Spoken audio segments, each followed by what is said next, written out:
नमस्कार प्यारे साथी, आप सभी का स्वागत करता हूं बिहार के नंबर 1 यूट्यूब एकेडमी पे। जी हां दोस्तों, आप सब कैसे हैं?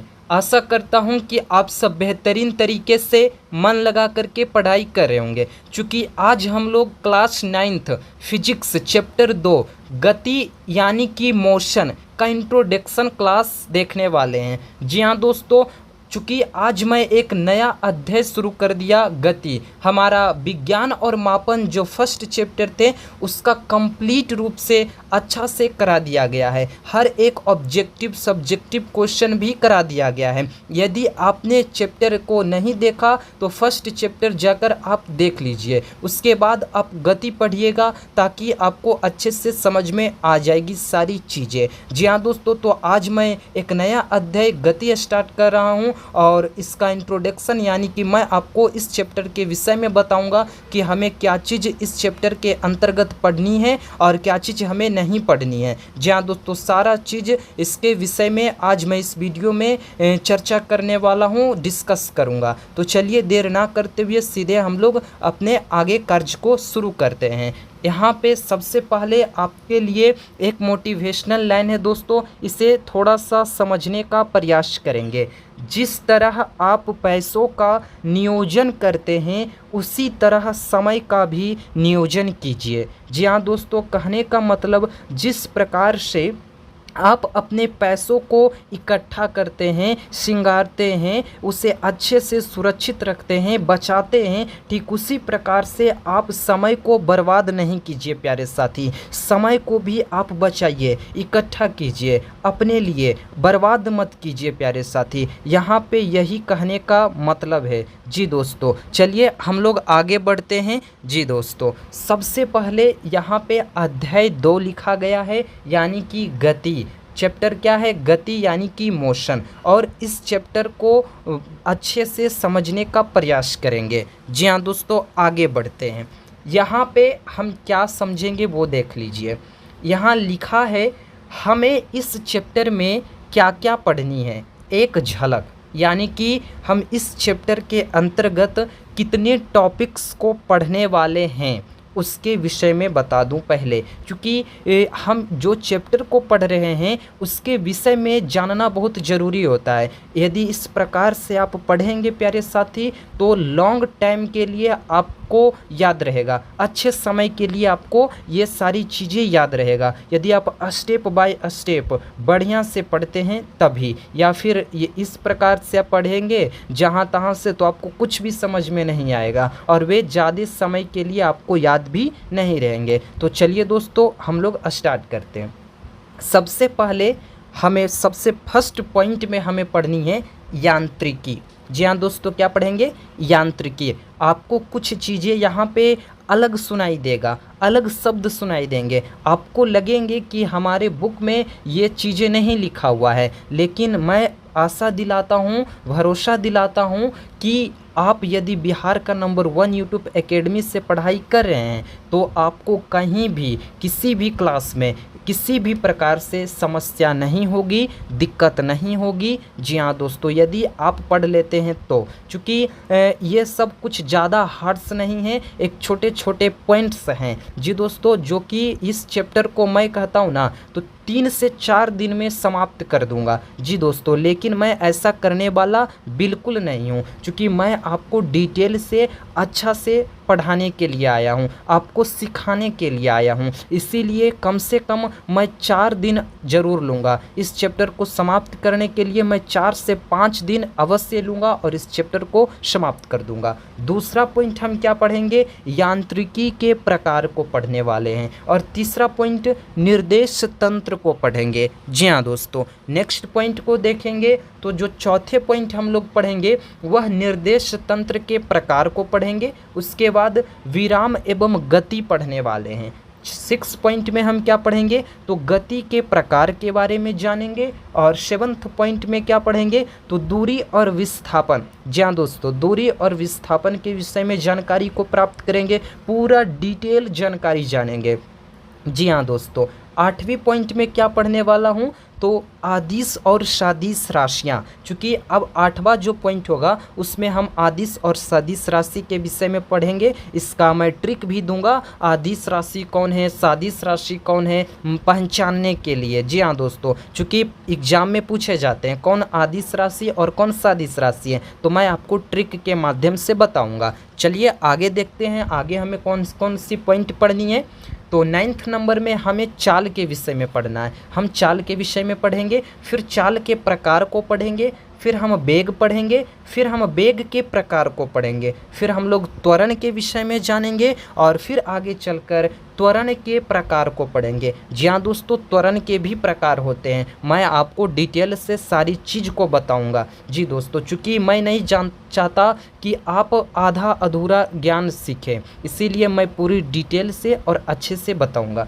15वीं नंबर में हम लोग जानेंगे ग्राफ से संबंधित प्रश्न को हल करेंगे, यानी ग्राफ से जो भी प्रश्न होंगे उसे मैं सॉल्व कराऊंगा। एक एक प्रश्न को मैं छाट करके निकालूंगा, जो बिहार बोर्ड में पूछा जा चुका है और कई एग्जामों में भी पूछे जा चुके हैं, तो मैं उन सभी प्रश्नों को भी कलेक्ट कर दूंगा। क्योंकि आपके पास अभी कुछ समय है दोस्तों, आप अभी 9th में हैं, आपको अभी सीखनी है। और 6 नंबर मतलब कि 16वीं नंबर में जो हम लोग पढ़ेंगे वो क्या पढ़ेंगे, तो नॉर्मिकल क्वेश्चन को हल करना है। यानी कि कहने का मतलब जो भी आंकिक प्रश्न होते हैं नॉर्मिकल्स टाइप के होते हैं, ज़्यादा नहीं होते हैं, उतना भारी भी नहीं होते हैं, तो उन सभी चीज़ों को हम लोग सॉल्व करेंगे। और 17 नंबर का जो पॉइंट है इसमें हम लोग क्या पढ़ेंगे, तो संपूर्ण ऑब्जेक्टिव क्वेश्चन को देखने वाले। जितना भी ऑब्जेक्टिव क्वेश्चन रहेगा मैं सारा का सारा करा दूंगा। और 18वीं नंबर में सब्जेक्टिव क्वेश्चन आंसर, यानी कि दीर्घ उत्तरीय प्रश्न कराऊंगा और लघु उत्तरीय प्रश्न करा दूंगा, जितना भी निकल सकेगा और जितना बिहार बोर्ड में पूछा जा चुका है। और 19 नंबर में मैं क्या करूंगा, तो एक बार शॉर्ट करा दिया जाएगा, यानी कि एक बार जो है ना वन शॉट करा दिया जाएगा। जब चैप्टर समाप्त होती है तो एक बार शॉर्ट वीडियो को, यानी कि पूरा कंप्लीट शुरू से लेकर के अंत तक जितना पढ़ा उसका एक बार रिवाइज करा दूंगा। और 20 नंबर में क्या होगा, तो चलते हैं 20 नंबर, फार्मूला याद कराने का ट्रिक्स दे दिया जाएगा। यानी कि इसमें कुछ फार्मूले भी होते हैं, गति के समीकरण के फिर नियम है तो उनमें भी फार्मूला होता है, त्वरण का फार्मूला होता है। तो ये सभी फार्मूला को आपको याद नहीं कराएंगे या फिर रटाया नहीं जाएगा, बल्कि मैं आपको ट्रिक दूंगा और एक ट्रिक से आप 2 से 3 फार्मूला याद कर लीजिएगा। जी हाँ दोस्तों, और 21 नंबर में कुछ महत्वपूर्ण पॉइंट्स को देखेंगे, यानी कि सारा चैप्टर समाप्त हो गया, यानी कि जो भी इस चैप्टर का मेन पॉइंट्स थे यदि वे सब समाप्त हो जाएंगे तो फिर भी कुछ पॉइंट यदि निकलते हैं तो मैं उसे छाट करके अंत में वो भी लिखवा दूंगा। इसी के साथ प्यारे साथी, इसी के साथ यह चैप्टर समाप्त हो जाता है। यानी कि हमें लगभग कुल 20 से 21 पॉइंट को अच्छा से डिटेल से कवर करनी है और ज़्यादा नहीं, कम से कम 4 दिन में यह चैप्टर समाप्त हो जाएगा। जी हाँ दोस्तों, और 5वीं दिन मैं आपको लघु उत्तरीय प्रश्न, दीर्घ उत्तरीय प्रश्न, ये सब चीज़ें करा दूंगा और उसके बाद सारा नोट्स आपके पास चला जाएगा। तो चलिए हम लोग सबसे पहले आज एक पॉइंट को कवर कर लेते हैं। जी हाँ दोस्तों, सबसे पहली जो टॉपिक्स हैं वह हमने बताया था यांत्रिकी। क्या बताया था? यांत्रिकी। जी हाँ दोस्तों, यांत्रिकी। आपको शायद पता नहीं होगा यांत्रिकी क्या है, शायद आपने नया सुना होगा शब्द, लेकिन इंग्लिश में इसे मैकेनिक्स कहते हैं। क्या कहते हैं? मैकेनिक्स कहते हैं। और मैकेनिक्स शब्द आपने सुना होगा। तो चलिए यांत्रिकी किसे कहते हैं समझते हैं। किसी वस्तु के गति तथा विराम के कारणों का अध्ययन यांत्रिकी के अंतर्गत किया जाता है। देखिए दोस्तों, हम लोग पढ़ रहे थे गति, लेकिन ये नहीं जान रहे थे कि गति किस चीज़ में पढ़ा जाता है। ये नहीं पता था, सिर्फ हम गति पढ़ रहे हैं, है ना, चैप्टर है नाम गति, लेकिन यह कहाँ पर छुपा हुआ है गति, किसके अंतर्गत हम लोग गति पढ़ते हैं। तो मैं बता दूं, यांत्रिकी के अंतर्गत गति पढ़ते हैं। कहने का मतलब है ना, किसी वस्तु के, कोई वस्तु गति में है, यानी वस्तु का मतलब कोई व्यक्ति गति में है, दौड़ रहा है, या फिर कोई व्यक्ति जो है विश्राम में है, यानी कि सावधान खड़ा हुआ है ना, या फिर विराम अवस्था में है, ना तो वे चल रहा है और ना ही कुछ काम कर रहा है, वह सिर्फ मान लीजिए वो सोया हुआ है तो वह सोया हुआ है। जी हाँ दोस्तों, इसीलिए गति और विराम जो भी है, इन सभी चीज़ों का अध्ययन हम लोग यांत्रिकी के अंतर्गत करते हैं, और यह बहुत बड़ी ब्रांच होती है। जी हाँ दोस्तों, मैकेनिक्स जो है एक बहुत बड़ी ब्रांच होती है। इसके विषय में भी समय आएंगे तो मैं चर्चा करूँगा, डिस्कस होगी। चलिए दोस्तों आगे बढ़ते हैं।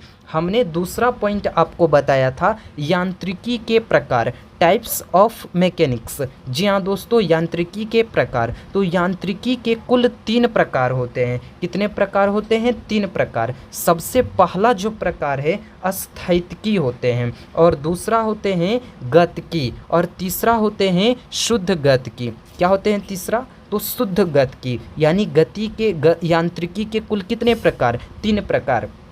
चलिए हम लोग डिटेल से स्थितिकी क्या होते हैं ये पढ़ेंगे, गतिकी क्या होते हैं इसके बारे में थोड़ा थोड़ा जानकारी को प्राप्त करेंगे, फिर शुद्ध गतिकी क्या होते हैं इसके विषय में जानकारी प्राप्त करेंगे। तो चलिए देर ना करते हुए शुरू करते हैं। सबसे पहले पॉइंट जो है प्यारे साथी, स्थैतिकी। जी हाँ दोस्तों, स्थैतिकी किसे कहते हैं? तो चलिए हम लोग डिफिनेशन को समझते हैं। किसी वस्तुओं के विराम से संबंधित कारणों का अध्ययन स्थैतिकी के अंतर्गत किया जाता है। यानी कहने का मतलब कोई वस्तु रुकी हुई है, विराम में है, और इस सभी से संबंधित है ना, इन सभी से संबंधित जो अध्ययन करते हैं वह स्थैतिकी के अंतर्गत किया जाता है। जी हाँ दोस्तों, नेक्स्ट टॉपिक को देखेंगे तो हमारा जो नेक्स्ट टॉपिक है वह है गतिकी। क्या चीज़ है? गतिकी। जी हाँ दोस्तों, गतिकी क्या है?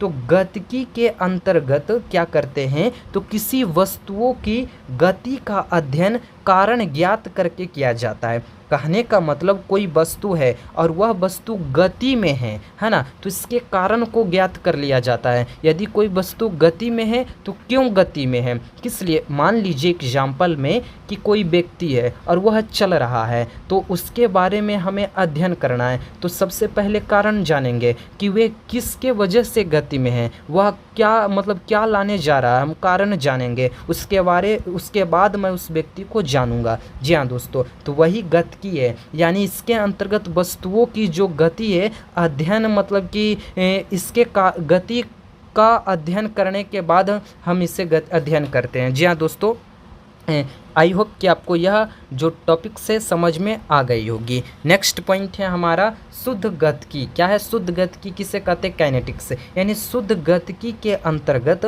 वस्तुओं की गति का अध्ययन बिना कारण ज्ञात किए किया जाता है। यानी कि इसमें कोई भी वस्तु का हम अध्ययन करेंगे तो हमको कारण की आवश्यकता नहीं पड़ने वाली है, बिना कारण ज्ञात किए हम कर सकते हैं। जी हाँ दोस्तों, आई होप कि आपको यह भी टॉपिक्स समझ में आ गई होगी। हम लोग नेक्स्ट पॉइंट की ओर चलते हैं, तो निर्देश तंत्र। जी हाँ दोस्तों, निर्देश तंत्र हमने आपको बताया है, यह तीसरी टॉपिक्स में निर्देश तंत्र पढ़नी है, फिर चौथे टॉपिक्स में निर्देश तंत्र के प्रकार के विषय में जाननी है। तो सबसे पहले यहाँ पे हम क्या पढ़ेंगे? निर्देश तंत्र पढ़ेंगे, फ्रेम ऑफ रेफरेंस के विषय में। क्या कहता है समझते हैं। किसी भी वस्तु की स्थिति को स्पष्ट करने के लिए निर्देशकों की आवश्यकता होती है। यानी कहने का मतलब कोई वस्तु है और उसको है ना, कोई वस्तु है और उसकी स्थिति को स्पष्ट करने के लिए, यानी कि वह व्यक्ति वहाँ पे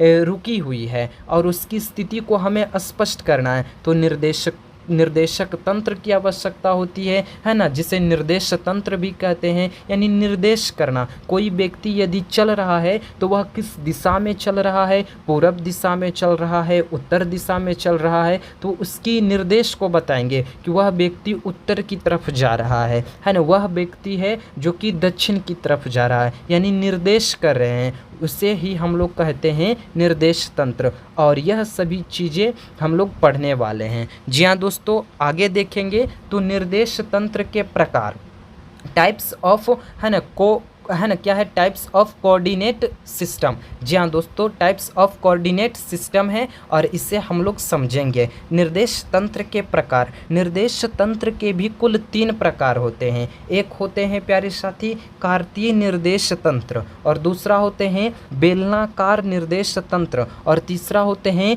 गोलीय ध्रुवित तंत्र। तो हमको जो अध्ययन करना है वह पढ़नी है क्या चीज़, कार्तीय निर्देश तंत्र के विषय में। जी हाँ दोस्तों, आपको बेलनाकार निर्देश तंत्र जो है यह पढ़ना नहीं है, बेलनाकार निर्देश तंत्र नहीं पढ़ना है। गोलीय निर्देश तंत्र जो है इसके विषय में भी आपको पढ़ाई नहीं करनी है, तो पढ़नी है सिर्फ और सिर्फ कार्तीय निर्देश तंत्र के विषय में। तो चलिए हम लोग जानकारी प्राप्त करते हैं। कार्तीय निर्देश तंत्र क्या होता है, तो यहाँ पे मैं बता दूँ, ठीक है, यहाँ पे लिखा गया है हमें सिर्फ कार्तीय निर्देश तंत्र के विषय में पढ़ाई करनी है।